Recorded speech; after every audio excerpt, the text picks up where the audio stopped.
Hey, it's Tina. Welcome to Unemployed in New York, vlog number 3. This title is going to be called Time and Money, and I'm going to explain to you why. There are several different things that I want to talk about regarding time and money, and let me just get into what's going on with me, and then I'll segue into the conversation. Well, I had a couple interviews this week, yay for me, including a couple of agencies. I found a position, so Unemployed in New York vlog is going to now change into Employed in New York vlog. Just talking about things that are happening with just how people are working, like the average Joe or Jane or whomever working in New York, different types of stuff. I did get a position via Craigslist, so I'm very happy with that. Craigslist has gotten me most of my positions.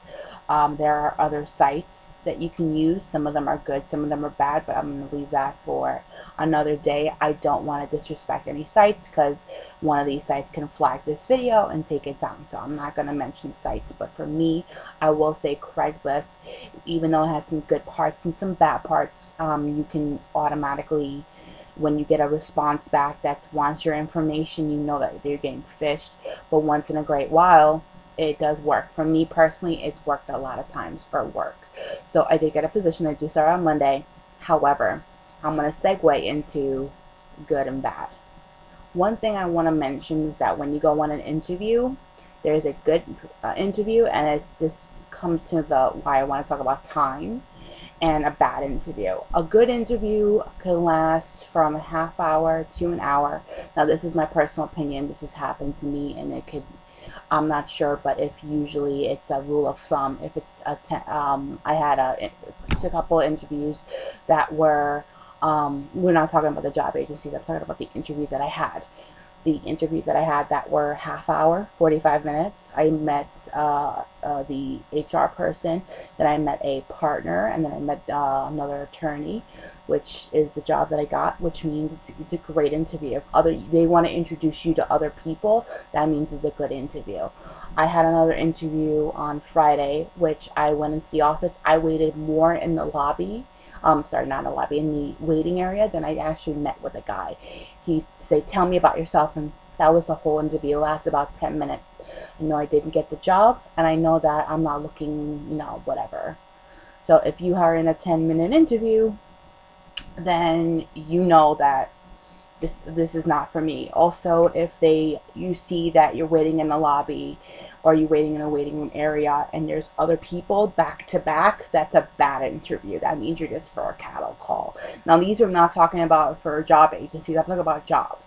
If you are not even respected and they give you an 11:10 interview and the next person's at 11:30, or if you're getting a 11:15 and there's somebody else, leave.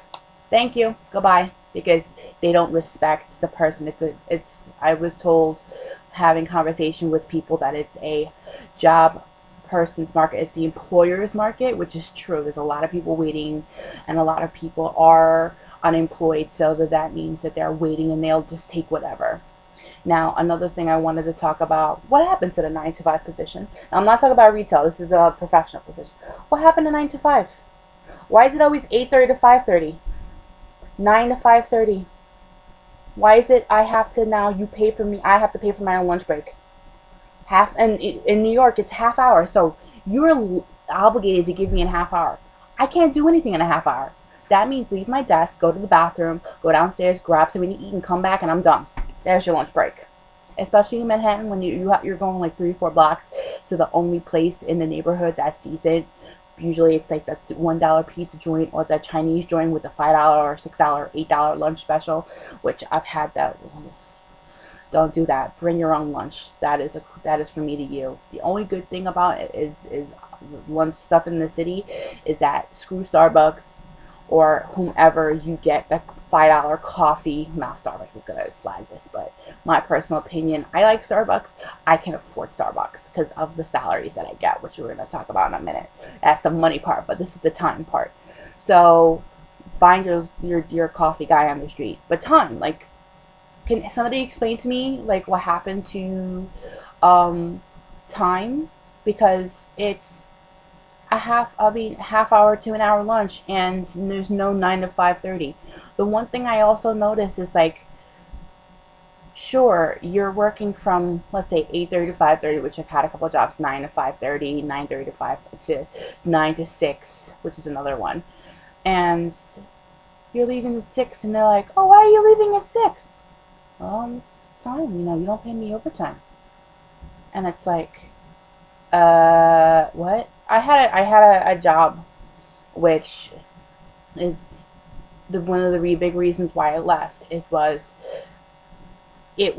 "Oh, you're overworked, you're answering the phones, you're doing bills, you're answering stuff, you're talking to clients on a daily basis."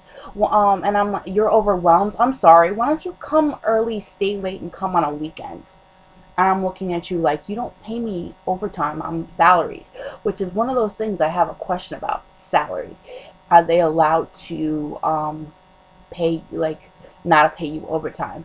And that was the day I decided, no, you're not doing this to me. And he said it a couple of times to me, but then when he's giving my the end review, and he's going to say to me, "Oh, well, you're um you're a great employee, you do really good work, but we're not doing so well this year," which is always a big thing.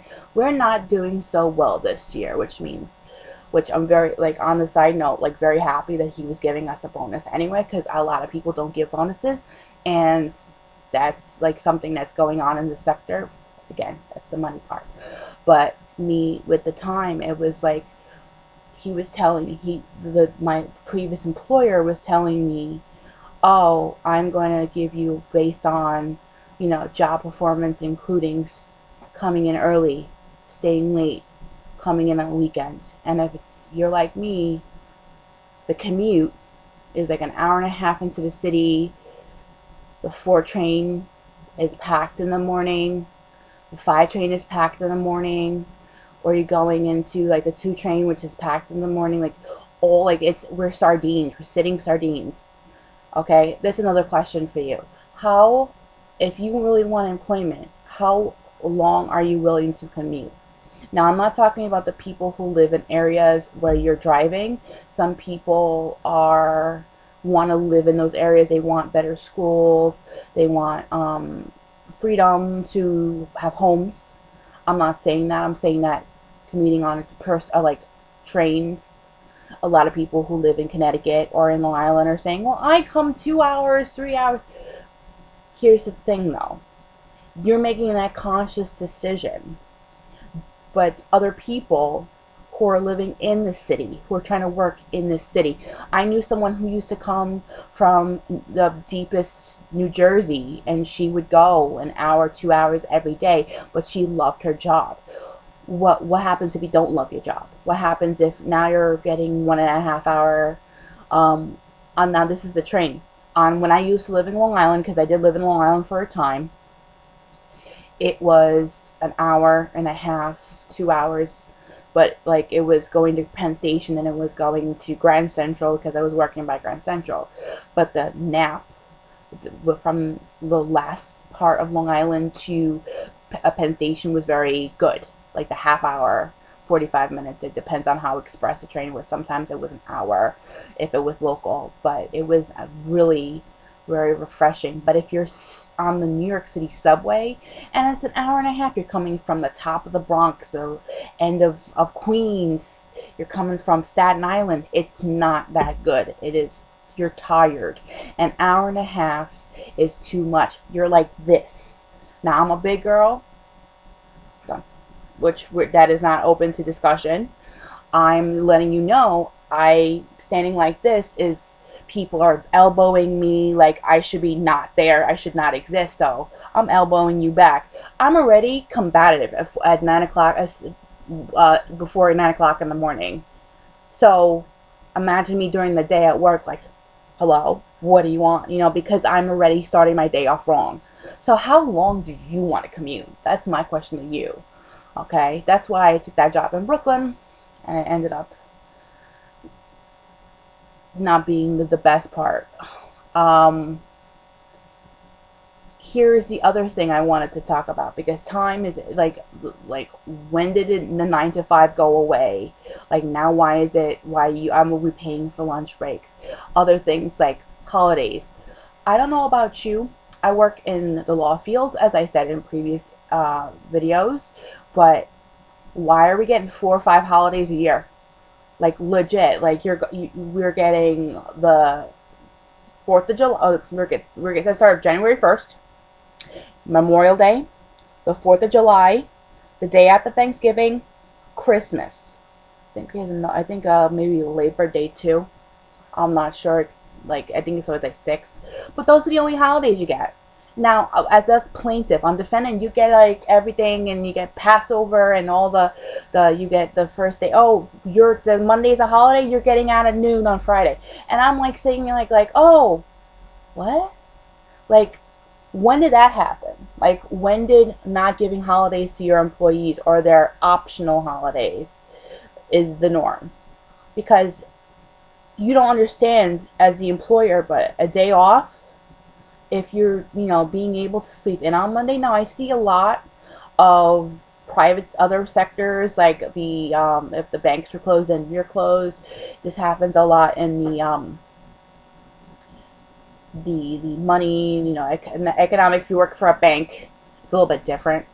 But if you're working in law, you're working every single holiday. But I will say this, your boss is off. So you're sitting at your desk and you're working 9 to 5, but boss is either telecommuting, calling every 2 minutes, oh, what's going on, or they're not there, they're on vacation. So good, kudos to our really crap bosses who do that.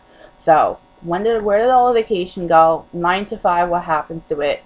And interviews that last 10 minutes are the pits. That's time. Now, money. Let's talk about money. Now, you and me, we live in New York, don't we? But not Manhattan. Let's exclude if you live in Manhattan, you're lucky. If you're paying under $5,000 for an apartment, I'm not kidding. There are apartments that are $5,000 a month. What do you want to get paid? Now, I was doing some math the other day, and I was seeing jobs that are $10 an hour, $12 an hour, 40 hours a week is $400, and this is before taxes. You're getting $20,000 a year. That's before taxes, because they will take out taxes. The more money you make, think that the extra $1,000 in your thing is going to come in handy, you're not going to get nothing, because it's all going to go to taxes. The more you make, the more taxes they take out, and they will take them. And you can't live off that. So let's just say you have let's just say you have a 1 bedroom, so that's $1,600 a month. Okay, and you're $10 an hour. Are you fucking kidding me? And I see people like, oh, well, we'll pay $25 an hour, but then it's part-time. So let's say you're working 20 hours a week and you're 20, it's still like $10 an hour. Basically, I don't know if it's because of Obamacare, which, I'm not against, but it's like putting a Band-Aid over an open wound. I mean, because even though he's saying here's healthcare, you're still paying $600, $700, $100 a month, and doctors are horrible, and all, but the deductibles are too expensive. But that's neither here nor there. Your $12 an hour does nothing. It does nothing, and you're getting too much for any kind of stipend from the government, but you're getting too little to live off of. And this is if you're a single person. If you have kids, and if you're a single mom, I feel for you, because I know that it's hard, and especially hard if you have kids. And I hopefully, you'll get a better job soon. But then it's just like, the problem I have is that it's not just you're getting paid $10 an hour and you're expected to be an octopus. You're expected to answer phones. You're expected to do bookkeeping. You're expected to know things that you don't know yourself, that you didn't go to college for. But if you don't have the experience, that you won't even be considered for the job. But then they're disrespecting you by paying you $10 an hour. Are you kidding? On top of that, how are you gonna, if you're putting all your money into these high rents that people can afford, how are you getting to work? Because it's $275 away, and if you live in Long Island, you know, as I talked about in another video, there's zones, so you're paying $300 for a ticket a month, plus the for pass. I get the monthly MetroCard, which is $116 a month, because I go to places on the weekends. So, you know, things of that nature, and it's really difficult to maintain. But then where's your food going to come from? I mean, you're at work, you see the executive secretary, she's walking by with sushi again, and you're thinking to yourself, where am I getting? Oh, I want some sushi.